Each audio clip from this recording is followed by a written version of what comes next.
একটু ফুটতে দিবে, হয়ে গেল মাছের ঝোল। পাতলা মাছের ঝোল গরমের মধ্যে খেতে কারই না ভালো লাগে। আর আমরা বাঙালিরা মাছ ভাত ছাড়া কি আমাদের চলে? যাই হোক, মাছ ভাত আমাদের লাগবে, যত কিছুই হোক না কেন। তোমরা কেমন আছো জানাবে।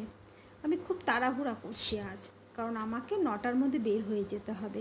9টায় বেরিয়ে তারপরে আমার কাজে চলে যেতে হবে।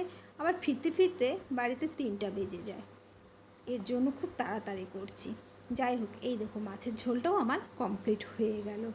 তারপরে আবার আর একটা সবজি, যাই সবজি টবজিগুলো তাড়াতাড়ি করে নিই, করে ঠুরে বেরিয়ে গেলাম।